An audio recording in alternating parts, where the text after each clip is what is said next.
This is looking at Dowson's poem, which I'm going to refer to as NSQ just to save my inevitably appalling Latin translation or Latin pronunciation of the title. It translates as "I am not as I was in the reign of good Cynara," and that's going to be important for looking at the ideas behind the poem and the influence of the poem. So if we look at the poem itself, you can see that the title's written there in full, and then it really does repay careful reading to make sure that you understand the meaning of it with the enjambment read into it. So if you haven't read it already for yourself, please do. If you want to read it along with me, please do. Otherwise, just skip this little bit of the video and then get straight onto the analysis in a moment. So last night, yesternight, betwixt her lips and mine there fell thy shadow, Cynara. Thy breath was shed upon my soul between the kisses and the wine, and I was desolate and sick of an old passion. Yea, I was desolate and bowed my head. I have been faithful to thee, Cynara, in my fashion. All night upon mine heart I felt her warm heart beat. Night long within mine arms in love and sleep she lay. Surely the kisses of her bought red mouth were sweet, but I was desolate and sick of an old passion. When I awoke and found the dawn was grey, I have been faithful to thee, Cynara, in my fashion. I have forgot much, Cynara, gone with the wind, flung roses, roses riotously with the throng, dancing to put thy pale lost lilies out of mind. But I was desolate and sick of an old passion. Yea, all the time, because the dance was long, I have been faithful to thee, Cynara, in my fashion. I cried for madder music and for stronger wine, but when the feast is finished and the lamps expire, then falls thy shadow, Cynara, the night is thine, and I am desolate and sick of an old passion. Yea, hungry for the lips of my desire, I have been faithful to thee, Cynara, in my fashion. Okay, so first of all, if we start by looking at the title itself, you've obviously got this classical reference, and that is a reference to the Horatian Odes. So you've got Horace, the Odes, and Cynara is a kind of incidental character in Book 4. And basically this kind of is used in that to refer to a time when the character in that ode was stronger. And here this idea of "I am not as I was in the reign of good Cynara" takes on a whole different importance, because the speaker of this poem has definitely lost something, has deteriorated. The obsession or the addiction to Cynara is akin to a disease or an addiction. And when he says "I am not as I was," obviously you can see that psychologically and physically he has deteriorated, he has become less. It's also interesting that it refers to the reign of good Cynara, the idea of that fact that she is in control, she is the kind of dominant thought or dominant person in his life. You may also come across the idea of Cynara or Kynara being a Greek word for artichoke, and this is glancingly important, mainly because in the myth Zeus couldn't have Cynara or Kynara, and therefore trapped her heart in thorns. And if you think of an artichoke, it's got that very kind of hard, spiky, thorny exterior with the kind of softer flesh of the vegetable inside it. So if you see reference to artichokes, it's about the trapped heart of Kynara in classical mythology. You can look at the idea of entrapment behind this poem. Obviously, she is no longer with him. Is that a sense of freedom? He is now the one who's entrapped or enslaved in the memory of her and his obsession with her. So you can see from the start of the poem that actually this is a poem that is addressed to his love to Cynara directly. So he's recounting in the past tense the experiences he's had and moving towards his current feeling about her. So last night, yesternight, betwixt her lips and mine there fell thy shadow, Cynara.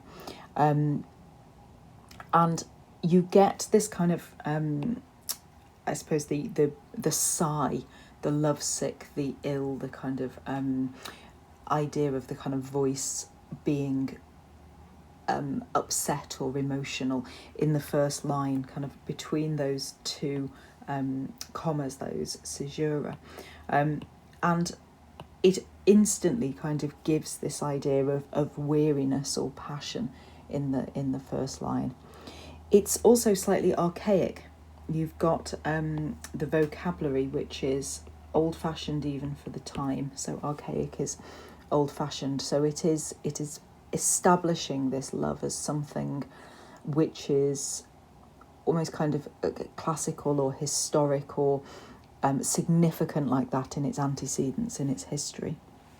You've got the kind of yesternight betwixt in terms of the archaic nature. And he's talking directly to his love and tells her that last night, between her lips and mine there fell thy shadow. So there came your shadow. So the speaker has been with another woman, has been kind of kissing another woman, but before their physical contact, there is this kind of metaphorical or psychological presence of his lost love that is even kind of interfering with the physicality, with the kind of relationship, the physical nature of his relationship with this other woman. You can note the kind of exclamation again for the heightened passion. And he's telling her that, your shadow fell between her lips and mine, and your breath was shed upon my soul. So this is heightened emotion, this is kind of heightened language, elevated passion, detailing this metaphorical intrusion of a third party into a physical relationship. We'll look in a moment on who the woman he's physically with is, but Cynara is being spoken of in much more elevated, much more idealized or romanticized terms. So your breath was shed upon my soul between the kisses and the wine. So you can see the woman he's with is being kind of aligned with the physical. So between her lips and mine, between the kisses and the kind of physical indulgence as well that comes into this poem, not least because of the time it was written and the decadence movement of which Dowson was a part. But his love is being more aligned with the intangible, with the ephemeral, with the kind of idealised, so shadow, soul, rather than kisses and physical relationship. And he says, I was desolate and sick of an old passion. The word desolate is interesting. It repeats twice in this stanza and throughout the poem, because this sense of desolation has got that not only sadness but isolation and abandonment. The feelings that, or the experience he's going through, is that he is both physically and psychologically weakened by the idea of not having his love. The idea of physical and psychological sickness, this is draining him. He is not as he was when she was around. So I was desolate and bowed my head. And then this end stop, and that idea of the end stop leading into his refrain, leading into his justification or explanation. You have to decide which one you think it is. I have been faithful to thee, Cynara, in my fashion. So this idea that he keeps repeating this idea of fidelity. And in terms of your interpretation, look at it. Does he mean this? Is this genuine? Is this kind of voluntary or involuntary? Because he seems to be saying, whatever happens, I can't get you out of my head, to quote Kylie Minogue. But it is this idea of he's in his own way, he has been faithful to her. Has he had a choice? Has he not had a choice? And what implication is there that this masculine voice is seeking to justify or is seeking to redefine conventional fidelity? So this is somebody who's saying, I haven't cheated on you in my own way. Where is he coming from with that? It's, you've got the kind of exclamatory force of this declaration all the time, with this kind of exclamation mark here, and then the undermining idea of the caveat there, I've been faithful to you in my fashion, that comes in all the time. So you've got straight away this idea of matching the kind of modern and the archaic, and you've also got a blend of the past and the present there. This is somebody who is living in ideals of the past, but is kind of trying to resolve that by the experiences and the growing intensity of the present, and he's finding that is not working for him. Back a second.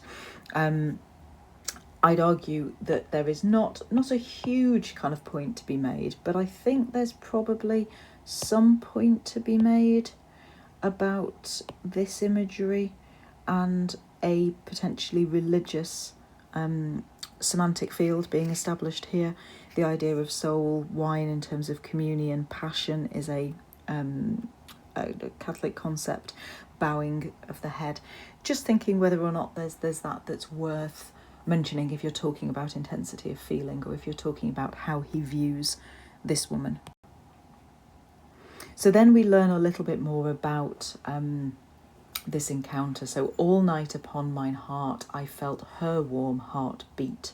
So this is again going back to the woman he's spending the night with, and the repetition of heart and heart matches their physicality. It's also interesting that this woman is never arguably considered as a whole person. She's not named. She's lips, she's heart, she's the bought red mouth. She is as much I suppose, a panacea. She's as much an idea of stuff he's trying to indulge in to cure the incurable as any of the wine or the music that he calls for later. She's yet another kind of thing to help him forget, and therefore doesn't get a name, doesn't get personal kind of recognition of her identity.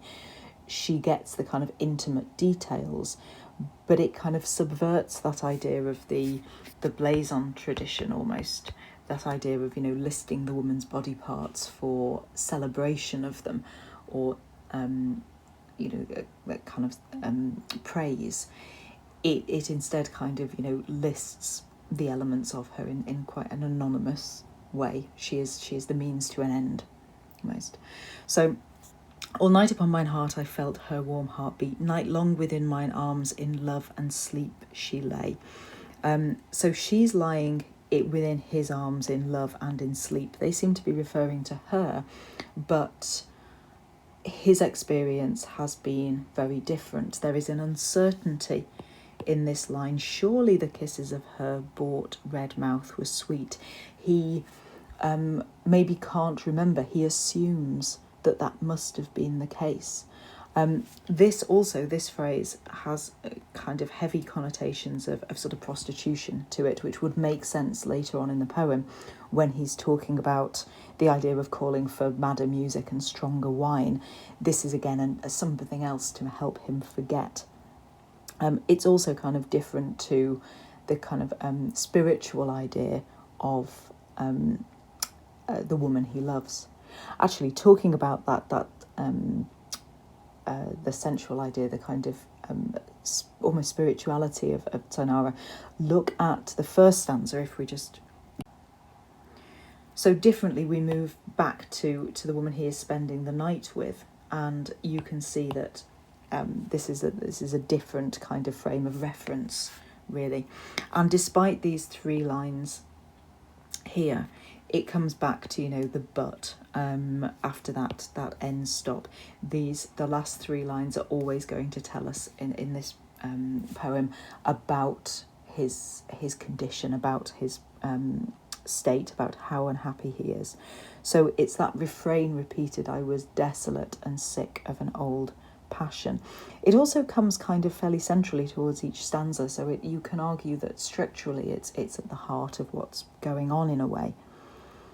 Then he awoke and found the dawn was grey.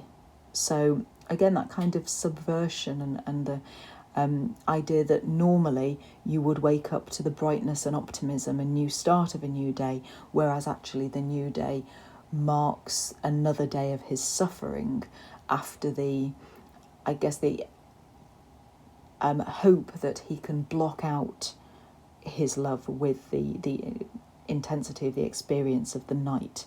So the night has got the colour in it, the red, and the physical, the dawn is grey.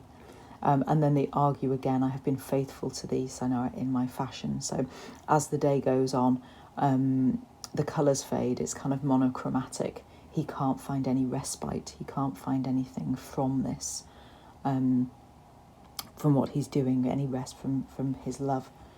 You can also look at the idea that he's building up this pattern of ambiguity. There's this kind of simultaneous fidelity and infidelity argument that he's got going on. I've been faithful, but I've not been faithful. I'm going to tell you about my physical infidelity, but I'm going to insist upon my psychological fidelity in terms of intensity of feeling. So then we move on. Next stanza. I have forgot much, Cynara, gone with the wind, flung roses, roses riotously with the throng, dancing to put thy pale lost lilies out of mind. But I was desolate and sick of an old passion. So the idea of the recklessness and the carelessness here, or almost the kind of deliberate endeavour, the idea that he's tried to put everything out of his mind, but he's unable to forget her. But see, the phrase "gone with the wind" is the poem from where the famous "Gone with the Wind" is taken from. But that is about an unattainable woman as well. But the idea that he starts to list the behaviour that he's indulged himself in to try and forget her. So the recklessness again of flung roses riotously with the throng. So the throng being, the multitude, many people, the recklessness of throwing roses. And roses representing symbolically love and romance. So he's thrown this kind of love and romance around arguably with other people. You wonder whether or not there's a connection between, I know the roses aren't said as red, but the red bored mouth and the roses there. He's indulged in dancing to put thy pale lost lilies out of mind. And again, symbolism of flowers. Lilies often represent devotion or purity. So, I have used the kind of roses of the many to try, and the dancing to try and forget your own purity, your own kind of, I suppose, delicacy in terms of pale skin. And it hasn't worked. But I was desolate and sick of an old passion. So that line comes back in. Yea, all the time, because the dance was long. And the dancing is taking on a kind of metaphorical quality there, in terms of, it's often used as a metaphor for life. It's often used as a metaphor for trying to woo somebody in a romance. The idea that the dance has been long, but through it I've been faithful to thee in my fashion. You then move on to a kind of movement to the current, the present tense and what's going on now. But first of all, he wants, through these kind of comparatives, wants to show exactly what lengths he's been going to. He's not satiated. Nothing sates him. Nothing satisfies his desires, and he demands increased excess to try and block out or deal with his addiction to her. So madder music and for stronger wine. But when the feast is finished and the lamps expire, there falls thy shadow. So again, the idea of this working metaphorically on a number of levels. After the dance, after the feast, all the lights are turned off, and then when I'm alone, I remember you. And it's that being alone in terms of his psychological existence, even though he's maybe physically with somebody. And also, coming to the metaphorical end, is this somebody who is approaching the kind of end of his ability to deal with this sickness, the ability to deal with the obsession and the effect it's having on him? Because we move into the present tense in terms of Sainara's shadow comes back, the night is thine. So this is a kind of regular, inevitable, inescapable experience for him, because this refrain changes to the present tense, I am desolate. This is an ongoing experience. He cannot escape her, more in particular at night, either at the time when you'd associate it with maybe physical love and sexual relationships, or your kind of peace and quiet and your dreams and your kind of most intimate times. She is always there, and hungry for the lips of my desire. So she is his obsession. And it is an appetite. Love is there as a sustenance, as a food, as a sustaining thing. And he's hungry for the lips of his desire. I have been faithful to thee. He says, this fidelity is a constant in his argument. I have been faithful to thee, Kainara, in my fashion. And we'll look at the idea that each time this line is slightly longer, and the point of that in a moment. So generally we've got this idea of a speaker who is obsessed with a lost love. He's equating this to a disease. It is an intense first-person narrative. It gives you only fragmentary details. It gives you only a kind of quick run through his experiences and what he's tried to do, but the focus always coming back to this woman who he's lost. And the idea that he's trying to justify, persuade, argue with her, explain his behaviour. You have to work out which or which different alternative interpretations of that you'd want to go for. In terms of the structure of it, it has a regular rhyme scheme. It's A, B, A, C, B, C, which can in itself kind of look at the idea that the speaker is trapped within that obsession for the woman. It is, or that his love is unchanging, his love is completely constant. You've got the repetition of desolate, the repetition of her name, the repetition of that refrain, showing that he really can't move on. He can't do anything other than be locked in this obsession. It is written in hexameter. They are generally 12-syllable lines, so hexameter. It's more an unusual kind of meter to write in. It's quite long. It's a kind of French style known as an Alexandrine line, and it's generally kind of can be taken. The length of the line is showing the sort of agony of it, the prolonged suffering. The penultimate line of each stanza is iambic pentameter. So you've got that idea of the kind of being brought up short at some point. And it actually, if you look, it really is the idea of him stopping at that shorter line and reflecting on something, or her coming back. You've also got the idea that each time this caveat at the end actually lengthens the line. It adds an extra half beat, mainly to show the kind of focus on her, or on his view of her. So if you're looking at generally and sort of overall, it's also important to consider the context behind it a little bit. Dowson was part of the decadence movement in the late 1890s, and this was looking at the kind of idea of the end of the century, the fin de siècle, the idea that things were coming to an end, and there was a kind of recklessness about morality and behaviour in a kind of what the hell, the century is ending. In terms of his own life, he died at the age of 32, but at the age of 23 he became kind of extremely obsessed with an 11-year-old girl known as Adelaide Foltynowicz, Foltinowicz,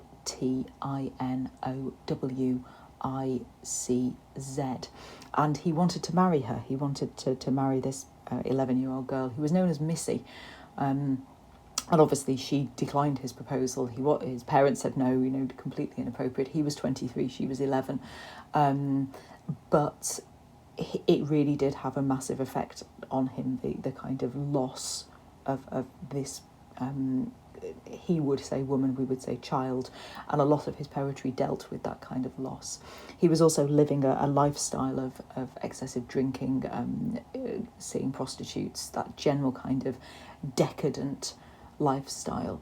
One of his contemporaries, Arthur Symons, Symons, said of him, without a certain sordidness in his surroundings, he was never quite comfortable, never quite himself. So he kind of aligned himself with this idea of dubious morality. A quotation, if you want one, in terms of the decadence movement, there's a quotation from Carolyn Burdett, Burdett, from her essay Asceticism and Decadence, and I will spell that somewhere on here. Let me put, so you've got it.